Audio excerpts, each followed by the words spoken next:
theory, performance, rhythm, harmony, line and form, acoustics, notation, orchestration, timbre, neurology, and perception. These are the keys to understanding music.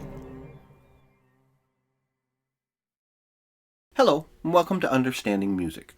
Music uses notes in various combinations called chords, scales and modes, and systems. But a single note in isolation does not have that much musical energy. When we hear an isolated note, we recognize its pitch, its timbre, its volume, how loud or soft it is, and not much else.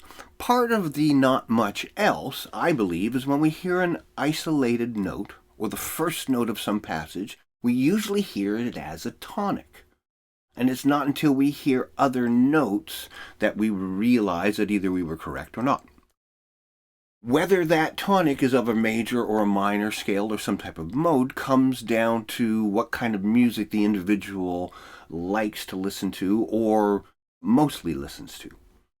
Now, Bernstein said a single note in isolation is musically meaningless, that the smallest combination that you can have to have any kind of musical context whatsoever is two notes. Two notes, when played together or one right after each other, is called a dyad. Di stands for two, ad stands for sounds, but most people don't call them dyads. They usually refer to the distance between the two notes, because that's what makes the emotional energy that we hear anytime we hear a combination of two notes. That distance in terms of pitch is called an interval, and that's what we're going to look at today and in the next couple of videos. Two notes played successively is the beginning of some kind of melody. When you hear two notes played at the same time, we see that as one of the building blocks of a chord. Now, an interval is a measure of distance. The definition of an interval is the distance in terms of pitch between any two notes. And every different combination of notes, like do and so, or do and ti, or do and any other note, has a unique emotional feel, level of dissonance, and tendency to either stay where it is or to move. Intervals have this particular energy because of two things. Number one, how they fit into a scale, and number two, how many semitones are between the two notes.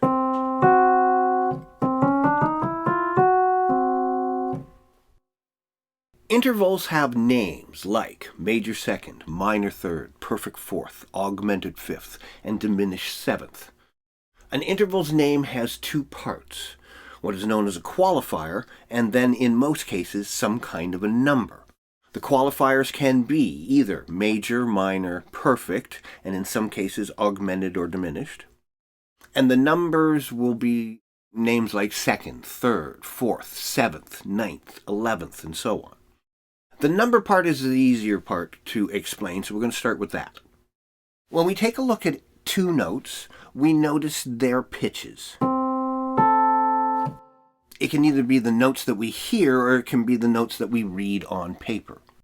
So, if we start with those two notes, the notes C and A, we can do this one of three ways. We can either sing the notes C, D, E, F, G, A, sing the scale from the first note to the second note, and in this case I had to sing 6 notes. Or we can use numbers. 1, 2, 3, 4, 5, 6. If we're just looking at the notes on paper, then we can look at the bottom note, which is middle C. That's a note on a line. And then we count line space, line space, line space to get up to the top note. And that's a count again of 1, 2, 3, 4, 5, 6. So the shape for this interval, this particular one, C and A, this is called a sixth, because we had to count 6 different notes out of the scale to get from the bottom to the top number. An interval is a measure of distance, but it's also a type of relationship. If you're talking in terms of acoustics, you take the frequency of the one note and you divide it by the frequency of the other note. And this is another way that intervals can be expressed. Right now we're doing it in terms of musical stuff, pitches, notes, and things like that. But when we count the intervals out, we have to start on the bottom note and then count up to the top note. Both the notes have to be involved. So if we have the notes middle C and E, we go, the bottom note is C, and then we can either count in terms of notes C, D, E, or 1, 2, 3, or look at the shape and count line, space, line. That in all instances, that's a count of 3. So this interval is a third. If the notes are 4 notes apart, then that's what we call a fourth. If the notes are right next to each other, let's say a C and a D, we start on the bottom one and count 1, and then count up to 2, or C, D, or line, space. In all cases, we're counting a 2, so this shape is some kind of a second. Now, when we look at these intervals, consistent intervals will always have consistent shapes. Thirds are always 2 notes that are either both on lines or both on spaces right next to each other and touching. Fifths are always 2 notes that are both on spaces or both on lines, but there's a space in between them. Seconds cannot be drawn on top of each other because the notes are thought to be solid, so we always have one on a line and one on a space, kind of in this almost diagonal-like shape. The odd intervals, like the third, the fifth, the seventh, the ninth, they always involve 2 notes that are both on lines or both on spaces. The even intervals, the second, the fourth, the sixth, and so on, always involve 1 note that's on a line and 1 note that's on space. Now, there are 2 exceptions to this counting by numbers. One is when we have 2 notes that are playing the exact same pitch. And the way to show that is have the 2 notes actually touching each other. They almost look like googly eyes if they're written on a line. And so that represents 2 different voices playing the same note. And that's what we call a unison. When 2 notes are separated by 8 scale steps,